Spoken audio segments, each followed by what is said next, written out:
Hi guys, welcome back to our channel. It's great to have you back again. This video is a continuation of our kitchen improvement series. So we've decided to add an extra cabinet on this part of the wall to increase the storage in this kitchen using the Ikea method cabinet. I'm going to walk you through the installation process and some of the pros and cons with this particular cabinet.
So now that the frame of the cabinet has been built, before I go ahead to attach the door to the frame, there's another step which I need to follow, which is thinking about the frame that actually hangs it to the wall.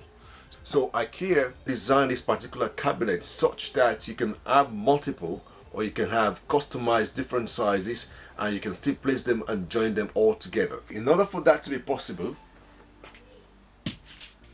this frame is what you need. When you're buying this cabinet, it is important that you also order this particular frame with it. Otherwise, there's no other mechanism you'll be able to use to hang it on the wall. This is a 200 centimeter long rail. I do not really need everything because my cabinet is only about 60 centimeter wide. So I need to then ensure that I take my measurement of 60 centimeter from this and then cut the actual size that's needed and keep the rest for later use.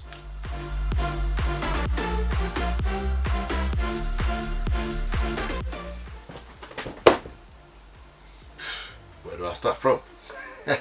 Right, okay.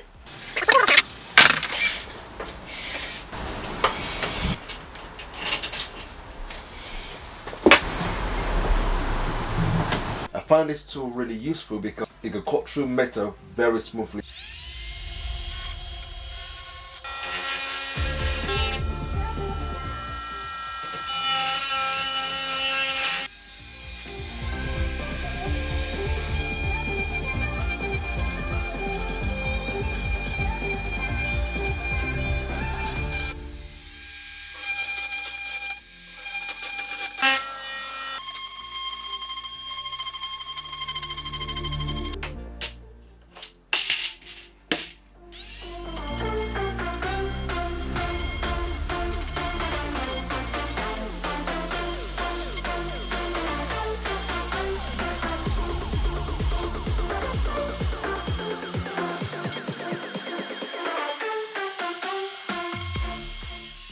So the height of this cabinet is 80 centimeter and the width is 60 centimeter. So that is something I need to bear in mind when doing my marking on the wall.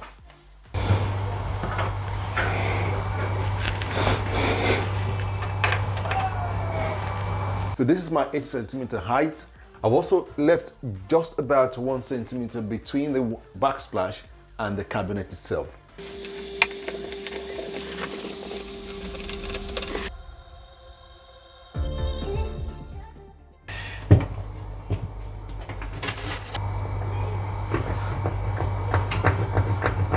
So to start with, the first part that goes on the wall is the metal rail.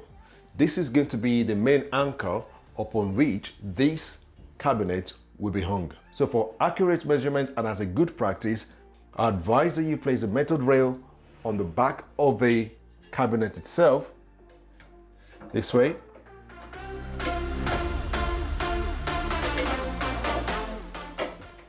This is just to ensure that it fits well on the back. And another key thing that you need to also bear in mind is it is important to also take a measurement of the distance between the top of the cabinet and the top of the metal rail. This is just to ensure that when you hang it, it's not leaving too much space underneath the cabinet.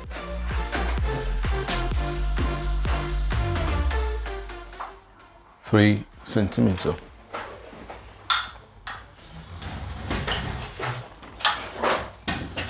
Another tip is to use a spirit level when you're installing the rail on the wall. This is just to make sure that it levels and there is no imbalance in the rail.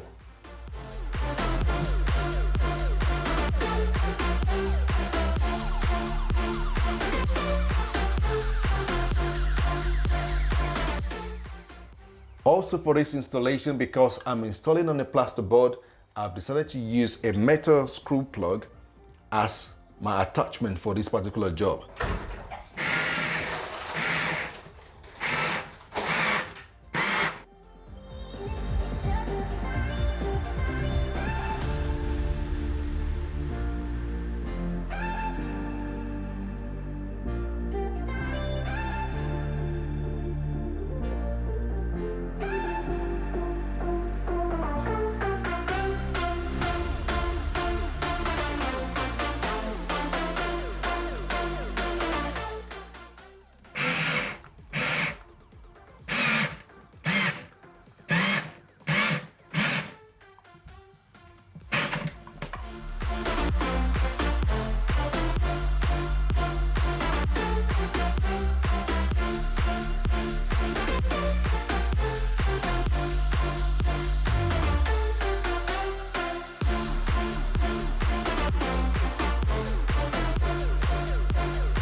So the next part is to use this plastic clip to secure the cabinet to the rail.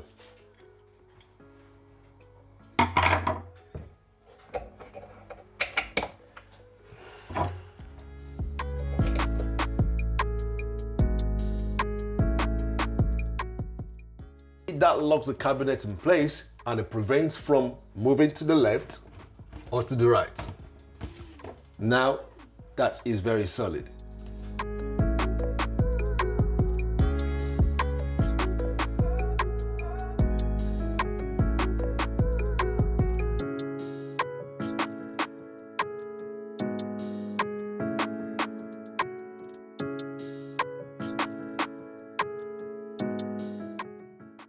Now that the door is attached to the cabinet, I've decided not to use a handle for this one, so I'm going to install the push open mechanism for easy access into the cabinet.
So that's the end of the cabinet installation. Thank you so much guys for being on this journey with us.